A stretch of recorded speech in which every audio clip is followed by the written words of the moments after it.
And we've looked at research that shows that people that are low in vitamin D do get more respiratory viral infections, influenza anyway, that's been clearly demonstrated. Offered supplement to correct deficiency, 4,700 admissions, and most of them agreed to it. And of course, we also know that vitamin D deficiency predisposes towards depression, seasonal affective disorder. So psychiatric patients, as all patients, as in all people, can benefit from this. So it's good to see that was done. Vast majority agreed to supplementation. Typically, patients had 5,000 to 10,000 units a day. That's 125 micrograms to 250 micrograms.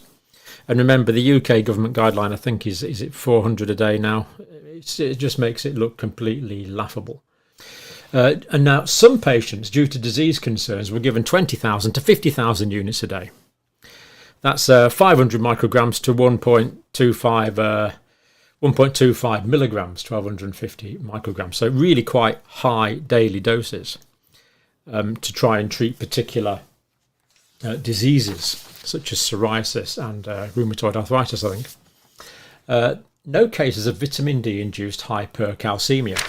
High calcium in the blood, that's what people worry about. They had no cases. I think this is important to emphasise. Most patients are on 5 to 10,000 a day. Some patients are on 20 to 50,000 a day. No complications at all. None. No complications at all reported in any of the patients. Marked clinical improvement. 3 patients with psoriasis who had the higher dose. Marked clinical improvement. No adverse reactions. Now, analysis of 418 inpatients that they looked at recently. They were there long enough to develop blood levels of 74.4 nanograms a mil, so reasonably high. Showed a mean vitamin D concentration level of 118.9 nanograms per mil. This would normally be considered high, but as we say, no adverse reactions. And the range in these patients was 74 to 384. Now, here's the key thing.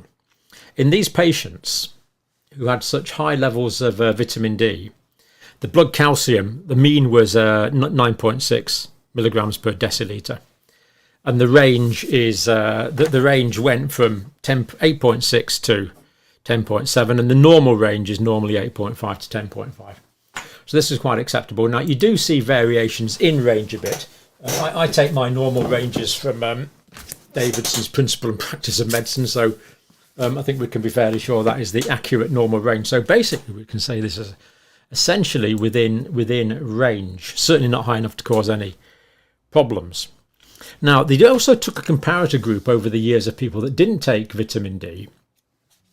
They had an average level of mean level of 27.1, so way lower. Remember, the average vitamin D levels in the people taking vitamin D were 118.9. So that was the people taking vitamin D, 118.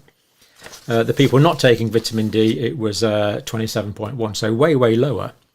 Now, what about their calcium? Well, it was 9.5. So the people on these huge doses of vitamin D, their calcium was 9.6, average, mean, which is okay. People not taking vitamin D, 9.5. So we can see basically it's the same. There's no statistical